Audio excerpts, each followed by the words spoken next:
अस्सलाम वालेकुम नाज़रीन, मैं हाँ सरदार कमाल तो तुसी देख रहे हो सरदार कमाल ऑफिशियल चैनल। नाज़रीन, अज मैं तुहानू एक वक्री दुनिया च लैके आया।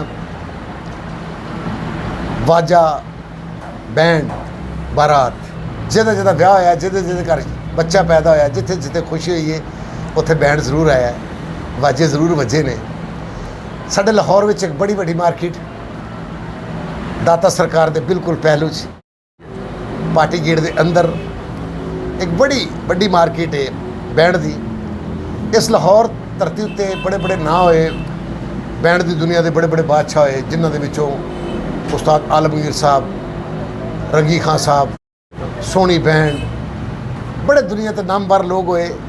इन्हां लोगों ने इस फील्ड में बड़ी नवी जिद्दत दी, बड़ा नाँ दिता, बड़ी इज्जत दी। अज मैं खास तौर पर जिन्हां कोलों वक्त मंगया है, उन्होंने मेहरबानी, उन्होंने टाइम दिता। साडी फील्ड का बहुत मोतबर नाँ हाजी अमानत चंद साहब, उन्होंने छोटे भाई इमदाद हुसैन बहु बैंड। अज तुहाडी मुलाकात करवावांगे बहु बैंड नाल। आओ मुलाकात करने इमदाद हुसैन बहु जी नाल। अस्सलाम वालेकुम बहु जी। वालेकुम सलाम। बहु जी, देखते हैं सुनते माशाल्लाह पूरे लाहौर च बल्कि पूरे पंजाब च तुहाडे रौले पै गए, बहु बैंड होने लग पिया। जी जी। तो ये माशाल्लाह ये तरक्की का राज की है? ये तुसी एडी छेती एडी वड्डी मार्केट दे विच आके बैठ गए हो कि जिथे बैंड दी दुनिया दे बेताज बादशाह बैठे ने। सर सब तो वड्डी अल्लाह की करम नवाजी है, फिर मुर्शद की दुआ है बेशक, फिर साडी सब तो वड्डी पहचान हाजी अमानत चंद साहब ने, जिन्हां दी बदौलत दुनिया साडे नाल प्यार करती है। दुनिया बिद के सानू अचेचा सिफारिशां पा के सानू बुकिंग करवाउंदी है, साडा बाजा साथी है। वाह, ये अमानत चंद साहब का बहुत बड़ा हथ। अच्छा जी। जी। ये अमानत चंद साहब तुहाडे वड्डे भाई ने जी? ये चंद साहब मेरे तो दो जगह वड्डे ने। अच्छा जी। तो उन्हों का साडे नाल यानी बहुत ज़्यादा लिंक है इस हवाले नाल। अच्छा जी। बैंड फील्ड के हवाले नाल है तो साडा ये खानदानी काम है। 1926 तो साडे बजुर्गों ने काम अमृतसर तो शुरू किया सी। माशाल्लाह, मतलब जो पाकिस्तान हिंदुस्तान एक होंदा सी, ये तुहाडा उदों भी बैंड का ही काम सी? जी बिल्कुल। अच्छा जी, अमृतसर तो तुसी माइग्रेट करके पाकिस्तान आए? जी बिल्कुल। तो फिर उत्थे बार्डर के कोल ही अपनी रैश पजीर हो गए? जी बिल्कुल। फिर लाहौर च असीं शुरू तो जियों यानी पाकिस्तान बनया, फिर असीं पाकिस्तान लाहौर च ही आए हैं। तो आके फिर इत्थे भी तुसी बैंड की ही दुकान बनाई? जी बिल्कुल। अमृतसर च भी साडे दादा जी का नाम सी बाबा नबी बख्श। अच्छा जी। उत्थे उन्होंने नाम तो सी। अच्छा जी। फिर पाकिस्तान बन गया। अच्छा जी। अलहमदुलिल्लाह असीं पाकिस्तान च भी मेरे वालद साहब मास्टर अल्लाह रखा, वाह, जिन्हों ने अपने दौर च इस फील्ड बड़ा नाम कमाया माशाल्लाह। तो साडे मुल्क दे बल्कि साडे मुल्क दे कि इंडिया भी पा लो, पाकिस्तान भी पा लो। तो एक उस्ताद होए ने मियाँ शौकत साहब, तबला नवाज मियाँ शौकत साहब। तो सारी जिंदगी उन्होंने नाल ही तारिक खां मेरे ख्याल उन्होंने शिगिर्द ने? जी बिल्कुल। बिल्कुल बड़ा शिगिर्द उन्होंने तारिक खां। अच्छा जी। तो मेरे वालद साहब ने भी मियाँ शौकत साहब नाल एक बहुत बड़ा अरसा कढ़िया। उन्होंने संगत की हारमोनीयम पर। वाह वाह। तो बैंड मास्टर भी सन अलहमदुलिल्लाह। उन्होंने दुआवां का सदका अज तक असीं इत्थे पहुँचे। अच्छा जी, मैनू सुन च लग्या कि वालद साहब अल्लाह उन्होंने करवट करे, जन्नत नसीब करे, तुहाडे वालद साहब नूं अल्लाह उन्होंने दर्जात बुलंद कराए फरमाए। पता लगे कि वो बड़े सख्त आदमी सन। वो जो हुंदा सी सच वो मूँह तो कह देते सन। वो ये नहीं सी रखते कि भी मतलब तुहाडे च कोई टैलेंट है वे तो ठीक है, अगर तुहाडे च टैलेंट नहीं है तो तुहाडे मूँह तो कहते कि पुत्र ये तेनों काम नहीं आता, तू नहीं आना कल। जी बिल्कुल। बड़े असूल पसंद इंसान सन, सच्ची बात है। अच्छा जी। साढ़े सारे भरावां नाल, साडी वालदा नाल उन्होंने नहीं देखा कि मेरा बड़ा बेटा है, मेरा छोटा बेटा है, मैं डंडी मार गया। उन्होंने सारी जिंदगी काम अपने असूल नाल और सच्चाई नाल किया है। इत्थों तक कि मेरे एक यार दोस्त की शादी सी तो मैं नहीं पहुँच सका उत्थे बैंड बजाण। तो मेरे वालद साहब ने, मैं जो वापस आया किते उस जगह तो हो के, तो मेरे वालद साहब ने मेरे जरा एक तस्वीर लगी सी वड्डी, अच्छे तो मैं कलान फड़ी सी, मैं मास्टर बनया। तो मेरे वालद साहब ने उत्ते अखबार लाता गुस्से नाल कि तू मेरा कुछ नहीं लगता। अच्छा। इस तरह के यानी असूल पसंद साडे बजुर्ग, और उन्होंने असूल हाले तक भी साडी बरादरी च, साडे घरां दे रिश्तेदारां च मशहूर ने। अच्छा जी, वालद साहब के जोड़े असूल ने, जिस तरह के वो असूल पसंद बंदे सन, मतलब जो सच बोलने वाला बंदा होंदा है उन्होंने सख्त भी कहा जाता है, असूल पसंद भी कहा जाता है। तो हुण तुहाडी फैमिली दे विच इस वेले सारे भरावां चों तुहानूं किहड़ा भरा असूल पसंद लगदा है? तुसीं हो, अमानत चंद साहब ने, या कोई होर है? ये देखो जी, बाप वर्गा तो कोई भी नहीं हो सकता। नहीं, ये सच्ची बात है, कोई शक नहीं। तो उस तो बाद अगर बाप की जगह किसी ने ली है तो हाजी अमानत चंद साहब ने। माशाल्लाह, इस कोई झूठ नहीं। माशाल्लाह। सानू बड़ी सपोर्ट की, कर्जे लवाए साडे। वाह। सानू उन्होंने कोशिश की कि मेरा बराबर आ जाओ। ਇਹ ਬੈਂਡ ਫੀਲਡ ਜਿਹੜੀ ਸਾਡਾ ਵਾਜਾ ਖਤਮ ਹੋ ਗਿਆ ਸੀ, ਬੰਦ ਕਰਤਾ ਸੀ। ਅੱਛਾ ਜੀ। ਇੱਕ ਵਕਤ ਆਇਆ ਕਿ ਅਸੀਂ ਖਤਮ ਕਰਤਾ ਸੀ। ਹਾਂ। ਫਿਰ ਚਾਂਸਾ ਨੇ ਕਿਹਾ ਕਿ ਯਾਰ ਇਹੋ ਹੀ ਕੰਮ ਕਰਨਾ, ਜ਼ਿੰਦਾਬਾਦ। ਅਸੀਂ ਕੋਈ ਦੂਸਰਾ ਕਾਰੋਬਾਰ ਨਹੀਂ ਕਰਨਾ, ਅਸੀਂ ਬੈਂਡ ਦੇ ਕਰਨਾ, ਸਾਡਾ ਬੈਂਡ 'ਚ ਨਾਮ ਹੈ। ਵਾਹ ਵਾਹ। ਮੇਰਾ ਨਾਂ ਤੇ ਅੱਜ ਹੋਇਆ ਨਾ, ਤੇ ਬਜ਼ੁਰਗਾਂ ਦਾ ਬਹੁਤ ਨਾਮ ਸੀ। ਫਿਰ ਉਹਨਾਂ ਮੈਨੂੰ ਕਿਹਾ ਕਿ ਯਾਰ ਇਹ ਕਿੰਨੇ ਕੁ ਬਾਊ ਤੇਰਾ ਆਪਣਾ ਕਾਰੋਬਾਰ ਸ਼ੁਰੂ ਹੁੰਦਾ ਬੈਂਡ ਦਾ? ਤੇ ਮੈਂ ਕਿਹਾ ਸਰ ਇਹ ਤਕਰੀਬਨ ਭਾਜੀ ਇਹ 1 ਲੱਖ ਸ਼ੁਰੂ ਹੋ ਜਾਏਗਾ। ਅੱਛਾ ਜੀ। ਇਹ 21-22 ਸਾਲ ਪੁਰਾਣੀ ਗੱਲ ਜੀ। ਤੇ ਮੈਂ ਉਹਨਾਂ ਕੋਲ 1 ਲੱਖ ਦੀ ਪਰਮਿਸ਼ਨ ਲਈ ਸੀ। ਤੇ ਯਕੀਨ ਜਾਣਨਾ ਕਿ ਜਿਸ ਦਿਨ ਮੇਰੀ ਦੁਕਾਨ ਦਾ ਸਟਾਰਟ ਹੋਇਆ 6 ਲੱਖ ਰੁਪਏ ਸਰ ਲੱਗਾ ਸੀ। ਵਾਹ ਵਾਹ। 1 ਲੱਖ ਤੋਂ 6 ਲੱਖ ਹੋ ਗਿਆ ਸੀ। ਲੇਕਿਨ ਚਾਂਸਾ ਨੇ ਮੈਨੂੰ ਇਹ ਨਹੀਂ ਕਿਹਾ ਕਿ ਯਾਰ ਤੂੰ ਮੇਰੇ ਨਾਲ ਫਰਾਡ ਕੀਤਾ, ਤੂੰ ਮੇਰੇ ਨਾਲ ਝੂਠ ਮਾਰਿਆ। ਲੇਕਿਨ ਮੈਂ ਵੀ ਅਲਹਮਦੁਲਿਲਾ ਅਗਰ ਇਸ ਕੰਮ ਨੂੰ ਬਾਊ ਬੈਂਡ ਨੂੰ ਲੈ ਕੇ ਤੁਰਿਆ ਵਾਂ, ਤੇ ਉਹ ਮੇਰੇ ਤੇ ਬਹੁਤ ਰਾਜ਼ੀ ਨੇ। ਉਹਨੂੰ ਪਤਾ ਕਿ ਮੇਰੇ ਭਰਾ ਨੇ ਮੇਰੇ ਪੈਸੇ ਜ਼ਾਇਆ ਨਹੀਂ ਕੀਤੇ, ਬਲਕਿ ਸਾਡੇ ਖਾਨਦਾਨ ਦੇ ਨਾਂ ਨੂੰ ਬੁਲੰਦ ਕੀਤਾ। ਮੈਂ ਕਹਿੰਦਾ ਕਿ ਜਦੋਂ ਤੁਹਾਡੀ ਕਾਮਯਾਬੀ ਦੀ ਇੱਕ ਖਬਰ ਵੀ ਅਮਾਨਤ ਚੰਦ ਸਾਹਿਬ ਤੱਕ ਪਹੁੰਚ ਗਈ ਕਿ ਯਾਰ ਫਲਾਂ ਜਗ੍ਹਾ ਤੇ ਬਾਊ ਜੀ ਗਏ ਸਨ ਔਰ ਬਾਊ ਜੀ ਦੇ ਬੈਂਡ ਨੂੰ ਲੋਕਾਂ ਨੇ ਬਹੁਤ ਸੁਣਿਆ, ਬਹੁਤ ਪਸੰਦ ਕੀਤਾ ਹੈ, ਔਰ ਫਿਰ ਉਹਨਾਂ ਨੂੰ ਕਾਲਾਂ ਵੀ ਆਉਂਦੀਆਂ ਨੇ ਕਿ ਯਾਰ ਸਾਡੇ ਖੁਸ਼ੀ ਗਈ ਤੇ ਬਾਊ ਕੋਲ ਟਾਈਮ ਨਹੀਂ ਹੈਗਾ, ਤੇ ਬਾਊ ਨੂੰ ਕੋਈ ਯਾਰ ਪਲੀਜ਼ ਇੱਕ ਅੱਧੀ ਡੇਟ ਕੱਢ ਕੇ ਸਾਡੇ ਫੰਕਸ਼ਨ ਤੇ ਲਾਜ਼ਮੀ ਆਏ। ਤੇ ਉਹ ਇੰਨੀ ਗੱਲ ਵਿੱਚ ਅਮਾਨਤ ਚੰਦ ਸਾਹਿਬ ਦੇ ਜਿਹੜੇ 6 ਲੱਖ ਰੁਪਏ ਨੇ ਜੀ ਸੁਭਾਨ, ਉਹ ਉਹਨਾਂ ਦੇ ਪੂਰੇ ਹੋਏ, ਉਹਨਾਂ ਨੂੰ ਠੰਡ ਪੈ ਜਾਂਦੀ ਕਿ ਯਾਰ ਮੇਰੇ ਭਰਾ ਦਾ ਅੱਲਾ ਨੇ ਨਾਮ ਬਣਾ ਦਿੱਤਾ ਹੈ। ਜੀ ਬਿਲਕੁਲ। ਤੇ ਬਾਊ ਜੀ ਆਪਣਾ ਸ਼ਾਗਿਰਦ ਤੁਸੀਂ ਕਿੰਨਾ ਦੇ ਬੈਂਡ ਦੀ ਦੁਨੀਆ 'ਚ? ਮੈਂ ਸ਼ਾਗਿਰਦ ਆਪਣੇ ਵਾਲਦ ਸਾਹਿਬ ਦੇ ਹਾਂ। ਅੱਛਾ ਜੀ। ਉਸਤਾਦ ਅੱਲਾ ਰੱਖਾ ਸਾਹਿਬ ਦਾ, ਕਿਉਂਕਿ ਮੈਨੂੰ ਉਹਨਾਂ ਦੀ ਦੁਨੀਆ ਤੋਂ ਕੋਈ ਅੱਛਾ ਨਹੀਂ ਲੱਗਾ। ਵਾਹ। ਸੱਚੀ ਬਾਤ ਹੈ ਕਿ ਉਹ ਬੜੇ ਵੱਡੇ ਫਨਕਾਰ ਸਨ ਆਪਣੀ ਫੀਲਡ ਦੇ। ਨਿਕਲਾਣ ਸਿੱਖੀ ਉਹਨਾਂ ਕੋਲ? ਹਾਰਮੋਨੀਅਮ। ਅੱਛਾ ਹਾਰਮੋਨੀਅਮ ਬੜਾ ਅੱਛਾ ਪਲੇ, ਮੀਆਂ ਸ਼ੌਕਤ ਸਾਹਿਬ ਨੂੰ ਹਾਰਮੋਨੀਅਮ ਪਲੇ ਕੀਤਾ ਉਹਨਾਂ ਨੇ। ਵਾਹ ਵਾਹ ਵਾਹ। ਤੇ ਫਿਰ ਇਹ 2-4 ਸਾਲ ਨੇ ਸਾਡੀ ਫੀਲਡ 'ਚ ਇੱਕ ਤਮੂਰ ਹੈ ਜਿਹਨੂੰ ਕਿਹਾ ਜਾਂਦਾ। ਹਾਂਜੀ ਠੀਕ ਹੈ ਜੀ। ਢੋਲ ਤਮੂਰ, ਢੋਲ ਤਮੂਰ, ਕਲਾਰਨਟ, ਹਾਰਮੋਨੀਅਮ। ਹਾਂਜੀ। ਇਮਾਨੀ ਗੁਰਾਨੀ ਬਾਪ ਕਰਕੇ ਨਹੀਂ, ਬੜੇ ਵੱਡੇ ਫਨਕਾਰ ਸਨ। ਮਾਸ਼ਾਅੱਲਾ ਮਾਸ਼ਾਅੱਲਾ। ਔਰ ਦੂਸਰੀ ਗੱਲ ਕਿ ਇਹ ਸਾਡਾ ਚੌਥੀ ਪੀੜ੍ਹੀ ਤੱਕ ਸਾਡਾ ਕੰਮ ਆ ਗਿਆ ਸਰ। ਵਾਹ। ਯਾਨੀ ਮੇਰੇ ਵੱਡੇ ਭਾਈ ਨੇ ਸ਼ੌਕਤ, ਉਹ ਬਰਾਸ ਪਲੇ ਕਰਦੇ ਨੇ, ਫੋਨੀਅਮ ਜਿਹਨੂੰ ਕਹਿੰਦੇ ਨੇ। ਅੱਛਾ ਜੀ। ਉਹਨਾਂ ਦਾ ਬੇਟਾ ਇਮਰਾਨ, ਅੱਛਾ ਜੀ। ਹੁਣ ਮੇਰਾ ਸਾਥ ਉਹ ਦੇ ਰਿਹਾ। ਅੱਛਾ ਜੀ। ਤੇ ਸਾਡਾ ਚੌਥੀ ਪੀੜ੍ਹੀ ਤੱਕ ਸਾਰੇ ਕੰਮ ਅਲਹਮਦੁਲਿਲਾ। ਬਈ ਜ਼ਿੰਦਾਬਾਦ। ਇਹਦਾ ਮਤਲਬ ਕਿ ਜਿਹੜੀ ਅੱਗੋਂ ਤੁਹਾਡੀ ਨਵੀਂ ਨਸਲ ਪੈਦਾ ਹੋ ਰਹੀ ਹੈ ਉਹਨਾਂ ਦੇ ਵਿੱਚੋਂ ਵੀ ਕਿਸੇ ਬੱਚੇ ਨੇ ਇਹ ਨਹੀਂ ਕਿਹਾ ਕਿ ਅਸੀਂ ਇਹ ਕੰਮ ਨਹੀਂ ਕਰਨਾ। ਜੀ ਨਹੀਂ, ਬੜੇ ਸ਼ੌਕ ਨਾਲ ਕਰਦੇ। ਅਦਰਵਾਈਜ਼ ਇਹ ਹੁੰਦਾ ਕਿ ਤਰੱਕੀ ਕਰਕੇ ਜਦੋਂ ਬੰਦੇ ਨੂੰ ਅੱਲਾ ਇੱਜ਼ਤ ਦਿੰਦਾ ਹੈ ਤੇ ਉਹ ਸਭ ਤੋਂ ਪਹਿਲੇ ਇਸ ਕੰਮ ਤੋਂ ਬਗਾਵਤ ਕਰਨ ਵਾਲੇ ਅਮਾਨਤ ਚੰਦ ਸਾਹਿਬ ਹੋਣੇ ਚਾਹੀਦੇ ਸਨ। ਤੇ ਅਮਾਨਤ ਚੰਦ ਸਾਹਿਬ ਜਿਹੜੇ ਨੇ ਉਹਨਾਂ ਨੇ ਕਦੀ ਆਪਣਾ ਨਾਜ਼ਰੀਨ ਕੰਮ ਨਹੀਂ ਛੁਪਾਇਆ। ਉਹਨਾਂ ਨੇ ਅਲਾਨੀਆ ਕਿਹਾ ਕਿ ਅਸੀਂ ਬੈਂਡ ਵਾਲੇ ਆ, ਅਸੀਂ ਬੈਂਡ ਵਜਾਉਂਦੇ ਆ, ਸਾਡਾ ਖਾਨਦਾਨੀ ਕੰਮ ਹੈ। ਤੇ ਜਿਸ ਬੰਦੇ ਦਾ ਕੋਈ ਖਾਨਦਾਨੀ ਕੰਮ ਹੋਵੇ ਉਹਨੂੰ ਆਪਣੇ ਖਾਨਦਾਨ ਦਾ ਕੰਮ ਨਹੀਂ ਛੁਪਾਉਣਾ ਚਾਹੀਦਾ। ਇਸ ਲਈ ਅਮਾਨਤ ਚੰਦ ਜ਼ਿੰਦਾਬਾਦ। ਤੇ ਤੁਸੀਂ ਸਭ ਤੋਂ ਪਹਿਲੇ ਟ੍ਰਿਬਿਊਟ ਆਪਣੇ ਵਾਲਾ ਸਾਹਿਬ ਨੂੰ ਕੋ ਦੇਵੋਗੇ ਆਪਣੇ ਕਲਾਣ ਦੇ ਥਰੂ? ਜੀ ਜੀ ਜੀ ਬਿਲਕੁਲ। ਬਿਸਮਿਲ੍ਲਾ। 1 2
ਜ਼ਿੰਦਾਬਾਦ ਜ਼ਿੰਦਾਬਾਦ ਬਾਊ ਜੀ। ਬਹੁਤ ਅੱਛੇ ਬਾਊ ਜੀ ਮਾਸ਼ਾਅੱਲਾ। ਇਸ ਲਾਹੌਰ ਵਿੱਚ ਤੁਹਾਡੇ ਤੋਂ ਪਹਿਲੇ ਬੜੇ ਬੜੇ ਭਲਵਾਨ ਇਸ ਕੰਮ ਦੇ ਹੋਏ, ਬੜੇ ਬੜੇ ਤਗੜੇ ਭਲਵਾਨ ਹੋਏ ਨੇ ਆਪਣੇ ਕੰਮ ਦੇ। ਮਤਲਬ ਸਮਝ ਲਓ ਫੀਲਡ ਬਾਜਾ ਫੀਲਡ ਦੇ ਹਜ਼ਾਰਾਂ ਭਲਵਾਨ ਭੋਲੂ ਭਲਵਾਨ ਹੋਏ ਨੇ, ਜਿਵੇਂ ਕਿ ਰੰਗੀ ਖਾਨ ਸਾਹਿਬ ਜੀ ਬਿਲਕੁਲ, ਆਪਣਾ ਬਾਊ ਬੈਂਡ ਵੀ ਹੋਇਆ, ਆਲਮਗੀਰ ਬੈਂਡ ਵੀ ਹੋਇਆ। ਤੁਸੀਂ ਮਾਸ਼ਾਅੱਲਾ ਉੱਥੇ ਆ ਕੇ ਬੈਠ ਗਏ ਉਸ ਜਗ੍ਹਾ 'ਤੇ। ਜੀ ਬਿਲਕੁਲ। ਇਹਨਾਂ ਉਸਤਾਦਾਂ ਦੇ ਖਾਨਵਾਦੇ 'ਚ ਕੋਈ ਬੰਦਾ ਜਿਉਂਦਾ ਹੈ, ਕਦੀ ਉਹਨਾਂ ਨੂੰ ਸੁਣਾਉਣ ਦਾ ਤੁਹਾਨੂੰ ਮੌਕਾ ਮਿਲਿਆ? ਜੀ ਇਹਨਾਂ ਦੇ ਤਕਰੀਬਨ ਤੇ ਸਭ ਤੋਂ ਪਹਿਲੀ ਗੱਲ ਤੇ ਸੋਹਣੀ ਬੈਂਡ ਦੀ ਕਰਾਂਗਾ ਜੀ ਕਿ ਜਿਨ੍ਹਾਂ ਦਾ ਸਦਕਾ ਅਸੀਂ ਖਾ ਰਹੇ ਹਾਂ। ਸਦਕਾ ਇਸ ਲਈ ਕਹਿ ਰਹੇ ਹਾਂ ਕਿ ਉਹਨਾਂ ਨੇ ਮਾਸਟਰ ਸੋਹਣੀ ਪਾਤਸ਼ਾਹ ਨੇ ਲਿਬਾਸ ਪਾਉਣਾ ਦੱਸਿਆ। Very good. ਕਿ ਬਰਾਤ ਵਾਲਿਆਂ ਦੇ ਘਰ ਲਾੜੇ ਤੋਂ ਅੱਛਾ ਬਣ ਕੇ ਜਾਓ। ਗੁੱਡ। ਠੀਕ ਹੈ ਜੀ। ਪਹਿਲੇ ਬੈਂਡ ਮਾਸਟਰ ਸਾਦੇ ਸਨ ਵਿਚਾਰੇ, ਪੇਮੈਂਟ ਕੋਈ ਨਹੀਂ ਸੀ ਕਰਦੇ। ਹਾਂ। ਲੇਕਿਨ ਇਹ ਮਾਸਟਰ ਸੋਹਣੀ ਨੇ ਦੱਸਿਆ ਕਿ ਗਾਹਕ ਕੋਈ ਪੇਮੈਂਟ ਇੰਝ ਲਈਦੀ ਹੈ, ਗਾਹਕ ਕੋ ਕਿਰਾਇਆ ਇੰਝ ਲਈਦਾ ਹੈ, ਵਾਹ। ਗਾਹਕ ਦੇ ਰੋਬ ਇੰਝ ਪਾਈਦਾ। ਯਾਨੀ ਕਿ ਜਿਵੇਂ ਸਾਡੀ ਫੀਲਡ 'ਚ ਅਮਾਨੁੱਲਾ ਸਾਹਿਬ ਨੇ ਸਾਨੂੰ ਜੀ, ਦੱਸਿਆ ਜੀ। ਕਿ ਬੇਟਾ ਪੈਸੇ ਪ੍ਰੋਡਿਊਸਰ ਕੋ ਇੰਝ ਲਈਦੇ ਨੇ, ਜੀ, ਜੀ, ਬਿਲਕੁਲ। ਤੇ ਤੁਹਾਡੀ ਫੀਲਡ 'ਚ ਇਸ ਤਰ੍ਹਾਂ ਸੋਹਣੀ ਖਾਨ ਸਾਹਿਬ, ਮਾਸਟਰ ਸੋਹਣੀ ਸਾਹਿਬ ਨੇ ਤੁਹਾਨੂੰ ਦੱਸਿਆ ਕਿ ਪੈਸੇ ਇੰਝ ਲੈਣੇ ਨੇ, ਅੱਛੀ ਡਰੈਸਿੰਗ ਇਹਦੇ ਕੰਮ ਕਰੀਦਾ। ਔਰ ਇਹ ਅੱਛਾ ਲੱਗਦਾ ਹੈ ਜਿਸ ਬਰਾਤ ਦੇ ਵਿੱਚ ਬੈਂਡ ਵਾਲਿਆਂ ਨੇ ਅੱਛੇ ਡਰੈਸ ਪਾਏ ਹੋਣ, ਜੀ, ਬਿਲਕੁਲ। ਉਸ ਬਰਾਤ ਦੀ ਵੀ ਇੱਜ਼ਤ ਬਣ ਜਾਂਦੀ ਕਿ ਯਾਰ ਜਿਹਦੇ ਬੈਂਡ ਵਾਲੇ ਏਡੇ ਸੋਹਣੇ ਨੇ ਤੇ ਬਰਾਤ ਕਿੱਡੀ ਸੋਹਣੀ ਹੈ। ਅੱਛਾ ਜੀ, ਤੇ ਤੁਸੀਂ ਇਹਨਾਂ ਚੋਂ ਸਾਰੇ ਚੋਂ ਕਿਸੇ ਕੋਲੋਂ ਮੁਤਾਸਰ ਹੋਏ ਕਦੀ ਇਹਨਾਂ ਦੇ ਕੰਮ ਤੋਂ? ਜੀ ਇਹ ਜਿੰਨੇ ਵੀ ਉਸਤਾਦ ਹੋਏ ਨਾ, ਉਸਤਾਦ ਮਾਸਟਰ ਸੋਹਣੀ ਖਾਨ, ਅੱਛਾ ਜੀ, ਉਸਤਾਦ ਬਾਬਾ ਆਲਮਗੀਰ ਖਾਨ, ਅੱਛਾ ਜੀ, ਉਹਨਾਂ ਦੇ ਬੇਟੇ ਉਸਤਾਦ ਬਾਬਾ ਰੰਗੀ ਖਾਨ, ਸ਼ਾਹਜਹਾਨ, ਅੱਛਾ ਜੀ, ਠੀਕ ਹੈ ਜੀ। ਉਸ ਤੋਂ ਬਾਅਦ ਤੁਸੀਂ ਯਾਨੀ ਤਕਰੀਬਨ ਇਹ ਦੋ ਹੀ ਤਕਰੀਬਨ ਮੇਰੇ ਖਿਆਲ 'ਚ, ਤੀਸਰਾ ਰੰਗ ਮਹਿਲ ਹੈ, ਅੱਛਾ ਜੀ, ਉਹਨਾਂ ਦੇ ਬੇਟੇ ਨੇ ਬਾਊ ਅਮਜਦ ਸਾਹਿਬ, ਉਹ ਬਲੋਸਮ, ਉਹ ਬਲੋਸ਼ਨ, ਅੱਛਾ ਜੀ, ਤੇ ਉਹ ਯਾਨੀ ਬੈਂਡ ਮਾਸਟਰ ਨੇ ਵਾਹ। ਤੇ ਬੈਂਡ ਪਲੇ ਕਰਦੇ ਨੇ ਬਲੋਚਾ ਚ ਜੀ। ਜੀ ਕਿਆ ਕਹਿਣਾ। ਕਿਆ ਕਹਿਣਾ, ਅੱਛਾ ਜੀ। ਤੇ ਤੁਸੀਂ ਇਹਦਾ ਸਾਰਾ ਜੋ ਮੈਂ ਕਹਿ ਰਿਹਾ ਕਿਸੇ ਦੇ ਬੱਚੇ ਨੂੰ ਜਾਂ ਅੱਗੋਂ ਜਿਹੜੇ ਹੈ ਨੇ ਇਸ ਵੇਲੇ ਤੁਸੀਂ ਜਿਨ੍ਹਾਂ ਨੂੰ ਸਮਝੋ ਜੀ, ਜੀ, ਕਿ ਜੀ। ਬੜੇ ਉਸਤਾਦ ਨੇ, ਉਹਨਾਂ ਨੂੰ ਕਦੀ ਮੌਕਾ ਮਿਲਿਆ ਤੁਹਾਨੂੰ ਸੁਣਨ ਦਾ? ਇਹ ਸਰ ਇਹਨਾਂ ਦੇ ਬੱਚੇ ਵੀ ਉਸਤਾਦ ਨੇ, ਹਾਂ, ਠੀਕ ਹੈ ਜੀ। ਉਹਨਾਂ ਦਾ ਉਸਤਾਦ ਰੰਗੀ ਖਾਨ ਸਾਹਿਬ ਦਾ ਬੇਟਾ ਸੋਹਣੇ ਖਾਨ, ਅੱਛਾ ਜੀ, ਉਹ ਟੀਵੀ ਦਾ ਵੀ ਮਿਊਜ਼ੀਸ਼ੀਅਨ ਨੇ, ਅੱਛਾ ਜੀ, ਬੈਂਡ ਦੇ ਮਿਊਜ਼ੀਸ਼ੀਅਨ ਨੇ, ਬੜੇ ਅੱਛੇ ਮਿਊਜ਼ੀਸ਼ੀਅਨ ਨੇ ਉਸਤਾਦ ਰੰਗੀ ਖਾਨ ਦੇ। ਅੱਛਾ ਤੇ ਮਾਸਟਰ ਸੋਹਣੀ ਖਾਨ ਦੇ ਬੇਟੇ ਜਿਹੜੇ ਨੇ ਉਹ ਉਸਤਾਦ ਗੁੱਗੂ ਮੀਆਂ, ਅੱਛਾ ਜੀ। ਠੀਕ ਹੈ ਜੀ। ਉਹ ਵੀ ਬੜਾ ਸੋਹਣਾ ਕੰਮ ਕਰ ਰਹੇ ਨੇ, ਜਿਸ ਤਰ੍ਹਾਂ ਪਹਿਲੇ ਕਰਦੇ ਰਹੇ ਨੇ ਹੁਣ ਵੀ ਉਸ ਤਰ੍ਹਾਂ ਹੀ ਕਰ ਰਹੇ ਨੇ। ਮੈਂ ਕਹਿ ਰਿਹਾ ਕਿ ਉਹ ਕਦੀ ਤੁਹਾਡਾ ਬੈਂਡ ਸੁਣਨ ਦਾ ਉਹਨਾਂ ਨੂੰ ਮੌਕਾ ਜੀ ਮਿਲਿਆ? ਜੀ, ਬੜੀ ਦਫਾ ਆਪਣਾ ਸਾਹਮਣਾ ਹੋਇਆ ਅੱਛਾ ਜੀ, ਕਿ ਸੋਹਣੀ ਬੈਂਡ ਦਾ ਵੀ ਅਲਹਮਦੁਲਿਲਾ ਆਪਣਾ ਸਾਹਮਣਾ ਹੋਇਆ ਹੈ। ਨਹੀਂ ਤੁਹਾਡਾ ਬੈਂਡ ਸੁਣਨ ਤੋਂ ਬਾਅਦ ਉਹਨਾਂ ਨੇ ਖੁਸ਼ ਹੋ ਕੇ ਤੁਹਾਨੂੰ ਜੀ ਬਿਲਕੁਲ ਸੁਣਿਆ, ਸ਼ਾਬਾਸ਼ ਦਿੱਤੀ ਦਿੱਤੀ? ਹੈ, ਵਾਹ, ਸ਼ਾਬਾਸ਼ ਦਿੱਤੀ ਹੈ। ਉਸਤਾਦ ਮੀਆਂ ਗੁੱਗੂ ਖਾਨ ਨੇ, ਸੋਹਣੇ ਖਾਨ ਨੇ, ਹਾਂ, ਠੀਕ ਹੈ ਜੀ। ਤੇ ਬੜਾ ਖੁਸ਼ ਹੋਏ ਨੇ, ਉਹਨਾਂ ਕਿਹਾ ਯਾਰ ਵੈਰੀ ਗੁੱਡ ਯਾਰ, ਸਾਡਾ ਵੀ ਕੰਮ ਠੀਕ ਹੈ। ਮਾਸ਼ਾਅੱਲਾ, ਮਾਸ਼ਾਅੱਲਾ, ਉਹਨਾਂ ਦੀ ਮਾਸ਼ਾਅੱਲਾ, ਮਿਹਰਬਾਨੀ ਕਿ ਸਾਨੂੰ ਉਹਨਾਂ ਇਸ ਕਾਬਲ ਸਮਝੇ। ਅੱਛਾ ਜੀ, ਤੁਹਾਡੀ ਫੀਲਡ ਜਿਹੜਾ ਸਭ ਤੋਂ ਮੁਸ਼ਕਲ ਗੀਤ ਸਮਝਿਆ ਜਾਂਦਾ ਕਿ ਯਾਰ ਕਿ ਬੈਂਡ ਵਾਲੇ ਦਾ ਇਮਤਿਹਾਨ ਲੈਣਾ ਜੀ, ਜੀ, ਚਾਹੀਏ ਜੀ। ਕਿ ਯਾਰ ਫਲਾਂ ਗੀਤ ਤੁਹਾਨੂੰ ਵਜਾ ਕੇ ਸੁਣਾਓ ਜੀ, ਜਿੱਥੋਂ ਅੰਦਾਜ਼ਾ ਹੋ ਜਾਏ ਵੀ ਇਹ ਕਿੰਨੇ ਪਾਣੀ 'ਚ, ਉਹ ਕਿਹੜਾ ਗੀਤ ਹੈ? ਇਹ ਸਰ ਇਹ ਇੱਕ ਗੀਤ ਨਹੀਂ, ਬੜੀਆਂ ਚੀਜ਼ਾਂ ਨੇ। ਅੱਛਾ ਜੀ, ਕਿ ਤੁਸੀਂ ਅਗਰ ਕਿਸੇ ਨੇ ਸ਼ਰਾਰਤ ਕਰਨੀ ਚਾਹੋ ਕਿ ਸਾਨੂੰ ਇਹ ਸੁਣਾ ਦਿਓ, ਹਾਂ, ਅਗਰ ਉਹ ਉਸ ਟਾਈਮ ਨਹੀਂ ਸੁਣਾ ਸਕਦਾ ਤਾਂ 2 ਦਿਨ ਬਾਅਦ ਜ਼ਰੂਰ ਸੁਣਾ ਦੇਗਾ, ਯਾਦ ਕਰਕੇ। ਯਾਦ ਕਰਕੇ ਯਾਦ ਕਰਨਾ ਪਏਗਾ। ਉਹਨਾਂ ਪੈਰਾਂ ਤੇ ਨਹੀਂ? 100 ਚੋਂ 2%, ਅੱਛਾ ਜੀ, 98% ਤੁਹਾਨੂੰ ਸੁਣਾ ਦੇਣਗੇ। ਸੁਣਾ ਦੇਣਗੇ, 2% ਐਸੀ ਚੀਜ਼ ਹੈ ਕਿ ਤੁਸੀਂ ਸੁਣੀ ਹੀ ਨਹੀਂ, ਠੀਕ ਹੈ, ਸੁਣੋਗੇ ਤਾਂ ਫਿਰ ਤੁਹਾਨੂੰ ਪਤਾ ਪਤਾ ਲੱਗੇਗਾ ਕੀ ਲੱਗੇ, ਚੀਜ਼ ਹੈ। ਬਿਲਕੁਲ ਸਹੀ। ਤੇ ਉਹ 2 ਦਿਨ ਦਾ ਫਰਕ ਹੁੰਦਾ, ਇਨਸ਼ਾਅੱਲਾ ਉਹ ਵੀ ਆ ਜਾਂਦਾ। ਮੁਸ਼ਕਲ ਕੋਈ ਨਹੀਂ, ਅੱਛਾ ਜੀ, ਅਲਹਮਦੁਲਿਲਾ, ਬਿਲਕੁਲ ਸਹੀ ਹੈ। ਮੁਸ਼ਕਲ ਕੋਈ ਤੇ ਇੱਕ ਮੈਡਮ ਨੂਰਜਹਾਂ ਦਾ ਗੀਤ ਕੋਈ ਬਹੁਤ ਅੱਛਾ ਜੀ, ਜਿਹੜਾ ਤੁਹਾਡੇ ਰਿਹਰਸਲ 'ਚ ਹੋਵੇ, ਤੁਹਾਡੀ ਯਾਦ 'ਚ ਹੋਵੇ, ਠੀਕ ਹੈ ਜੀ, ਪੂਰੇ 2 ਅੰਤਰੇ ਸੁਣਾਣੇ ਜੀ। ਅੱਛਾ।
जिंदाबाद जिंदाबाद, वाह जी वाह, वाह जी वाह। बाबू जी अल्लाह तुहानू सलामत रखे भी, बहुत अच्छे बहुत अच्छे। बहुत शुक्रिया। अच्छा जी, ये अमानत चंद साहब ने भी तुहानू इस तरह देखिया कि तुसी माशाल्लाह इतना सुरीले हो चुके हो, रेड़ा ना हो चुका है, उन्होंने भी पता हो तो दरवेश जे बंदे ने वो तो सुन के खुश हो जाते हैं, उन्होंने पता है वैसे उन्होंने तुहानू सुनिया कभी? जी नहीं, उन्होंने अंदाज़ा है कि सुनिया नहीं?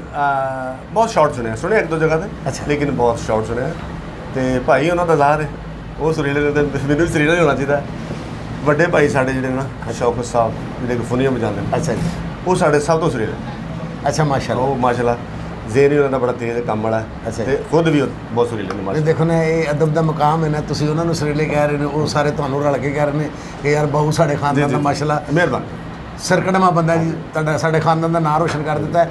ਮੇਰਾ ਖਿਆਲ ਕਿ ਅਮਾਨਤ ਚੰਦ ਸਾਹਿਬ ਨੂੰ ਸ਼ਾਇਦ ਆਪਣੀ ਇੰਨੇ ਹਿੱਟ ਹੋਣ ਦੀ, ਆਪਣੇ ਸਟਾਰ ਹੋਣ ਦੀ ਖੁਸ਼ੀ ਨਾ ਹੋਵੇ ਜਿੰਨੀ ਉਹਨਾਂ ਨੂੰ ਬਹੂ ਆਪਣੇ ਭਰਾ ਦੀ ਖੁਸ਼ੀ, ਬਹੂ ਬੈਂਡ ਦੀ ਖੁਸ਼ੀ। ਬੜੇ ਖੁਸ਼ ਨੇ ਕਿ ਯਾਰ ਮੇਰੇ ਪੈਸੇ ਲਾਇਆ ਨਹੀਂ ਕਿਤੇ, ਨਹੀਂ। ਆਪਣਾ ਨਾਮ ਚੁੱਕਿਆ, ਬਾਪ ਦੇ ਨਾਮ ਚੁੱਕਿਆ। ਮੈਂ ਕਹਿੰਦਾ ਜੀ ਬਹੁਤ ਖੁਸ਼ ਹੁੰਦੇ ਨੇ ਮੇਰੀਆਂ, ਤੇ ਕਾਫੀ ਦੇਰ ਤੱਕ ਤੁਹਾਡੀ ਗੈਰ ਮੌਜੂਦਗੀ 'ਚ ਉਹਨਾਂ ਨਾਲ ਗੱਲਾਂ ਹੁੰਦੀਆਂ ਰਹਿੰਦੀਆਂ ਨੇ, ਤੇ ਉਹ ਮਾਸ਼ਾਅੱਲਾ ਬੜਾ ਉਹਨਾਂ ਨੂੰ ਤੁਹਾਡੇ ਤੇ ਬਾਣ। ਇੱਕ ਚੰਦ ਸਾਹਿਬ ਦਾ ਜਿਹੜਾ ਵੱਡਾ ਭਾਈ ਹੈ ਨਾ, ਉਹ ਆਰਮੀ ਦਾ ਰਿਟਾਇਰ ਹੈ। ਅੱਛਾ ਮਾਸ਼ਾਅੱਲਾ।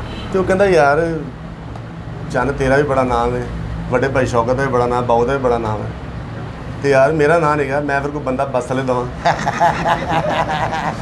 ਯਾਨੀ ਮੇਰਾ ਵੀ ਨਾਮ ਹੈ। ਵਾਹ ਵਾਹ ਵਾਹ ਵਾਹ। ਅੱਛਾ ਜੀ, ਬੈਂਡ ਦੀ ਫੀਲਡ 'ਚ ਉਸਤਾਦ ਬਾਬਾ ਫਕੀਰ ਹੁਸੈਨ ਉਕਾੜੇ ਵਾਲਾ। ਸੁਭਾਨ ਅੱਲਾਹ, ਸੁਭਾਨ। ਬਾਬਾ ਫਕੀਰ ਹੁਸੈਨ ਜੀ, ਇਹਨਾਂ ਦਾ ਇੱਕ ਸਟਾਈਲ ਵੱਖਰਾ ਸੀ। ਅੱਛਾ ਜੀ, ਸਾਰੀ ਦੁਨੀਆ ਚੰਗੀ। ਉਸਤਾਦ ਬਾਬਾ ਸੋਹਣੀ ਖਾਂ, ਉਸਤਾਦ ਆਲਮਗੀਰ, ਬਾਬਾ ਰੰਗੀ ਖਾਂ, ਠੀਕ ਹੈ ਜੀ, ਇਹ ਵੀ ਇਹਨਾਂ ਦੇ ਬਰਾਬਰ ਸਨ, ਲੇਕਿਨ ਹੈ ਉਕਾੜੇ ਦੇ ਸਨ। ਲਾਹੌਰ 'ਚ ਇਹਨਾਂ ਨੇ ਜ਼ਿਆਦਾ ਮਾਰਕੀਟ 'ਚ ਕੰਮ ਨਹੀਂ ਕੀਤਾ, ਲੇਕਿਨ ਲੋਕ ਬੜੇ ਵੱਡੇ ਸਨ, ਉਸਤਾਦ ਬੜੇ ਵੱਡੇ ਸਨ। ਨਹੀਂ, ਮੇਰੇ ਸੁਣਨ 'ਚ ਹੈ ਕਿ ਜਿਹੜੀ ਬਰਾਤ ਜਿਹੜੀ ਬਾਬਾ ਫਕੀਰ ਹੁਸੈਨ ਸਾਹਿਬ ਜਿੱਥੇ ਬੈਂਡ ਹੁੰਦਾ ਸੀ, ਉਹ ਸੁਣਿਆ ਕਿ ਬਰਾਤ ਅਕਸਰ ਲੇਟ ਹੋ ਗਈ ਹੈ, ਬਹੁਤ ਲੇਟ ਹੋ ਗਈ ਹੈ, ਕਿ ਲੋਕੀ ਭੁੱਲ ਹੀ ਗਏ ਨੇ ਕਿ ਅਸੀਂ ਕਿਹੜੇ ਕੰਮ ਜਾ ਰਹੇ ਸਾਂ, ਕਿ ਬੈਂਡ ਹੀ ਸੁਣ ਲੱਗ ਪਏ। ਅਸਲ 'ਚ ਇਹਨਾਂ ਨੇ ਉਦੋਂ ਕੰਮ ਕੀਤਾ ਜਦੋਂ ਸ਼ਾਦੀ ਦਾ ਟਾਈਮ ਨਹੀਂ ਸੀ ਹੁੰਦਾ, ਹਾਂ, ਤੇ 4-4 ਘੰਟੇ ਬਰਾਤ ਲੇਟ ਹੁੰਦੀ ਸੀ। ਇਹਨਾਂ ਨੇ ਕਿਸੇ ਬੰਦੇ ਦੀ ਹਿੰਮਤ ਨਹੀਂ ਸੀ ਕਿ ਇਹਨਾਂ ਨੂੰ ਕਹਿਣਾ ਕਿ ਟੁਰ ਪੋ ਉਸਤਾਦ ਜੀ ਅੱਗੇ ਹੋ ਜਾਓ ਥੋੜ੍ਹੇ ਜਿਹੇ। ਵਾਹ ਤੇ ਵਾਹ। ਦੂਸਰੀ ਗੱਲ, ਨਾ ਇਹਨਾਂ ਨੂੰ ਕੋਈ ਲੁੱਡੀ ਦਾ ਕਹਿੰਦੇ ਸੀ ਕਿ ਬਾਬਾ ਜੀ ਲੁੱਡੀ ਦੇ ਬਹੁਤ ਜ਼ਿਆਦਾ, ਹਾਏ ਉਹ ਕਹਿੰਦੇ ਉਕਾੜੇ ਨੂੰ ਲੁੱਡੀ ਪਾਉਣ ਵਾਸਤੇ ਦੇ। ਵਾਹ ਵਾਹ ਵਾਹ ਯਾਨੀ ਇਤਨੇ ਵੱਡੇ ਉਸਤਾਦ ਸਨ ਕਿ ਅਸੀਂ ਇਹਨਾਂ ਦੇ ਮੰਨਣ ਵਾਲੇ ਹਾਂ। ਵਾਹ। ਸੱਚੀ ਬਾਤ, ਸਾਨੂੰ ਇਹਨਾਂ ਤੋਂ ਗਾਂ ਕੋਈ ਨਹੀਂ ਲੱਗਦਾ। ਨਹੀਂ, ਜਦੋਂ ਵਾਜੇ ਵੱਜ ਰਹੇ ਹੋਏ, ਜਿਹੜਾ ਬੰਦਾ ਕਹਿੰਦਾ ਨਾ ਯਾਰ ਉਹ ਜਰਾ ਲੁੱਡੀ ਪਾ ਲਓ ਯਾਰ, ਹਾਂਜੀ। ਉਹ ਵਾਜੇ ਵਾਲਾ ਨੂੰ ਬੜਾ ਜ਼ਹਿਰ ਲੱਗਦਾ ਉਹ ਹੈ। ਗੁੱਸਾ ਇੱਕ ਤਾਂ ਵੇਲਾਂ ਬੰਦ ਹੋ ਜਾਂਦੀਆਂ। ਨਹੀਂ, ਜੋ ਇੱਕ ਜਿਹੜਾ ਪੈਸੇ ਉੱਤੇ ਸੁੱਟਦਾ ਹੈ, ਹਾਂਜੀ। ਐਂ ਕਰਕੇ ਸੁੱਟੇ, ਉਹ ਤੁਹਾਨੂੰ ਲੱਗ ਰਿਹਾ ਵੀ ਜੀ ਜੀ ਬਿਲਕੁਲ ਠੀਕ ਹੈ। ਇਹ ਮਰਨੇ ਤੋਂ ਟਰੱਕ ਕਿਉਂ ਨਹੀਂ ਹਾਂ, ਲੱਗਦਾ। ਲੇਕਿਨ ਲੁੱਡੀ ਵੀ ਹਿੱਸਾ ਹੈ। ਨਹੀਂ, ਲੇਕਿਨ ਇਹ ਵੀ ਬਦਤਮੀਜ਼ੀ ਹੁੰਦੀ ਹੈ ਕਿ ਕੋਈ ਤੁਸੀਂ ਜਿਨ੍ਹਾਂ ਨੂੰ ਸੱਦਿਆ ਹੈ, ਜਿਨ੍ਹਾਂ ਨੂੰ ਟਾਈਮ ਦੇ ਕੇ ਬੁਲਾਇਆ ਕਿ ਯਾਰ ਤੁਸੀਂ ਤਸ਼ਰੀਫ ਲਿਆਓ, ਤੇ ਇਸ ਤਰ੍ਹਾਂ ਨਹੀਂ ਕਰਨਾ ਚਾਹੀਦਾ। ਉਹਨਾਂ ਨੂੰ ਅਦਬਨ ਨਜ਼ਰ ਪੇਸ਼ ਕਰਨੀ ਚਾਹੀਦੀ ਜੀ, ਜੀ। ਜੀ, ਇਹ ਬਸ ਸਭ ਤੁਹਾਡੀ ਨਜ਼ਰ ਹੈ, ਜਿਹੜਾ ਤੁਹਾਨੂੰ ਚੰਗਾ ਲੱਗ ਰਿਹਾ, ਹੋਰ ਕੋਈ ਤੁਹਾਡੀ ਨਜ਼ਰ ਹੈਗੀ ਹੈ। ਲੁੱਡੀ ਤੁਸੀਂ ਬਾਅਦ ਚ ਪਾ ਲਓ ਭਾਵੇਂ ਘਰ ਚ। ਇਹ ਸਰ ਮੇਰੀ ਬਰਾਤ ਤੇ ਵੀ ਇਹੀ ਸਨ ਉਸਤਾਦ, ਅੱਛਾ। ਬਾਬਾ ਫਕੀਰ ਸਨ। ਅੱਛਾ ਜੀ, ਜਨਵਰੀ ਦਾ ਮਹੀਨਾ ਸੀ ਤੇ ਮੇਰੀ ਬਰਾਤ ਦਾ ਦੁਪਹਿਰ 1:30 ਵਜੇ ਦਾ ਟਾਈਮ ਸੀ ਟੁਕਾਉਣ ਦਾ। ਹਾਂ, 8 ਵਜੇ ਟੁਕੇ ਸੀ। ਬੱਲੇ ਬੱਲੇ। ਉਹਨਾਂ ਨੇ ਦੁੱਧ ਦੀਆਂ ਦੇਗਾਂ ਰੱਖੀਆਂ, ਉਹਨਾਂ ਡੋਲ ਦਿਓ, ਇਹਨਾਂ ਨੂੰ ਨਹੀਂ ਪਿਆਉਣਾ, ਇਹ ਬਹੁਤ ਲੇਟ ਹੈ। ਇਹ ਅਸੀਂ ਸਾਡੀ ਹਿੰਮਤ ਨਹੀਂ ਸੀ ਕਿ ਬਾਬਾ ਜੀ, ਕਿਉਂਕਿ ਇਹਨਾਂ ਦਾ ਮਜ਼ਾ ਹੀ ਇੰਨਾ ਆਉਂਦਾ ਸੀ ਕਿ ਤੁਸੀਂ ਵਿਆਹ ਵੀ ਭੁੱਲ ਜਾਓਗੇ ਕਿ ਮੈਂ ਯਾਰ ਵੋਟੀ ਲਾਉਣੀ ਹੈ। ਐਸੀ ਸੁਰੀਲੀ ਦੁਨੀਆ। ਹਾਂ ਹਾਂ, ਸੁਭਾਨ ਅੱਲਾਹ। ਬਾਬਾ ਫਕੀਰ ਸਾਹਿਬ ਕੋਈ ਬਾਚੋ ਰੋਜ਼ ਪੈਦਾ ਨਹੀਂ ਹੁੰਦੇ। ਅੱਛਾ ਜੀ, ਬੜੇ ਵੱਡੇ ਲੋਕ। ਅੱਛਾ ਜੀ, ਇਹ ਤੇ ਆਮ ਫਹਿਮ ਗਾਣੇ ਹੋ ਗਏ ਨੇ ਜੀ, ਮੇਰੇ ਦਿਲ ਦੇ ਸ਼ੀਸ਼ੇ ਵਿੱਚ ਸਜਣਾ। ਜੀ, ਜੀ। ਉਹ ਟ੍ਰੈਡੀਸ਼ਨਲ ਜਿਹਾ ਗਾਣਾ ਕਿ ਜਿਹੜਾ ਮਤਲਬ ਮਿੱਠਾ ਵੀ ਹੋਵੇ, ਕੰਨਾਂ ਨੂੰ ਸੁਰੀਲਾ ਵੀ ਲੱਗ ਰਿਹਾ ਹੋਵੇ, ਜੀ। ਉਹਦੇ 'ਚ ਮੇਰਾ ਬਹੂ ਵੀ ਨਜ਼ਰ ਆ ਰਿਹਾ ਓਕੇ। ਹੋਵੇ।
जी माशाल्लाह बहुत अच्छे।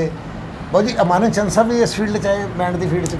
जी अमानत चंद साहब ने जिन्नी मेहनत की ना बैंड फील्ड 'ਚ मेरा ख्याल है कि ਅਸੀਂ ਸੱਚੀ ਗੱਲ ਕਿ ਹੁਣ ਤੱਕ ਨਹੀਂ ਕੀਤੀ। ਤੇ ਅੱਜ ਤੁਹਾਨੂੰ ਮੈਂ ਵੀ ਗੱਲ ਦੱਸਦਾ ਕਿ ਚੰਦ ਸਾਹਿਬ ਨੂੰ ਜਿੰਨਾ ਵੀ ਰੂਜ ਮਿਲਿਆ ਨਾ ਇਹ ਦੁਆ ਬਾਪ ਦੀ। वाह वाह वाह वाह। ਕਿਉਂਕਿ ਚੰਦ ਸਾਹਿਬ ਨੂੰ ਇਹ ਮੇਰੇ ਬਾਪ ਨੇ ਸੱਚੀ ਬਾਤ ਹੈ ਕਿ ਬਹੁਤ ਪਿਆਰ ਕੀਤਾ ਹੈ ਤੇ ਮੇਰੇ ਵਾਲਾ ਸਾਹਿਬ ਨੇ ਫਿਰ ਚੰਦ ਸਾਹਿਬ ਜੋ ਕਿਹਾ ਉਹਨਾਂ ਨੇ ਉਹੀ ਕੀਤਾ ਹੈ। ਯਾਨੀ ਇਹਨਾਂ ਵੱਡੀ ਕਿਹੜੀ ਗੱਲ ਹੈ ਕਿ ਤਕਲੀਫ 'ਚ ਤੇ ਉਹ ਫਿਰ ਬੈਂਡ ਪਲੇ ਕਰ ਰਹੇ ਨੇ ਸਾਈਕਲ ਦੇ ਪਿੱਛੇ ਬੈਠ ਕੇ। वाह ਚੰਦ ਸਾਹਿਬ ਨੇ ਬੜੀ ਮਿਹਨਤ ਕੀਤੀ।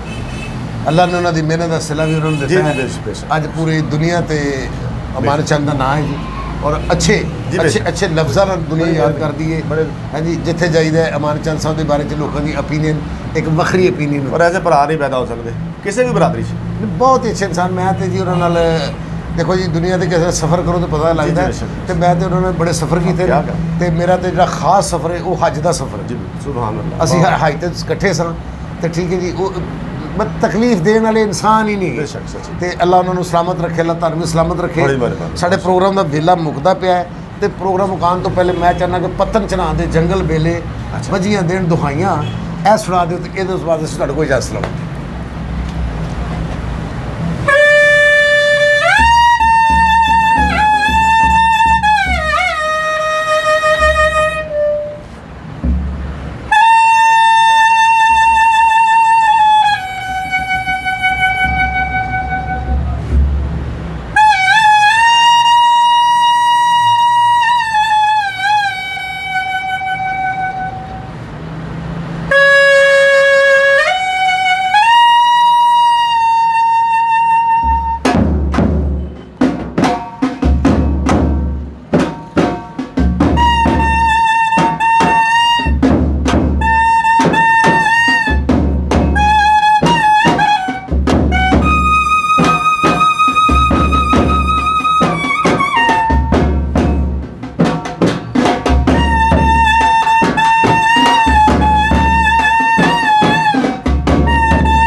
नाजरीन AC इमदाद सन बहु अमानत चंद ब्रास बैंड पार्टी गेट के अंदर ये याद रखना ये अमानत चंद साहब के छोटे भाई ने जिस तरह के अमानत चंद अपने काम का सुच्चा तो सोहना फनकार है इस तरह उन्होंने छोटे भरा इमदाद सन बहु जी भी अपने काम के सुच्चे तो सोहने फनकार ने साढ़े प्रोग्राम का वेला मुकदा पिया है अल्लाह बाबू जी तुहानू सलामत रखे तुहाडे काम की तरक्की देवे तुहाडे उस्तादां दी दुआवां तुहाडे नाल रहन हुण सरदार कमाल ते इमदाद सन बाबू जी नूं इजाज़त दिओ फिर मुलाकात होगी अल्लाह हाफिज़।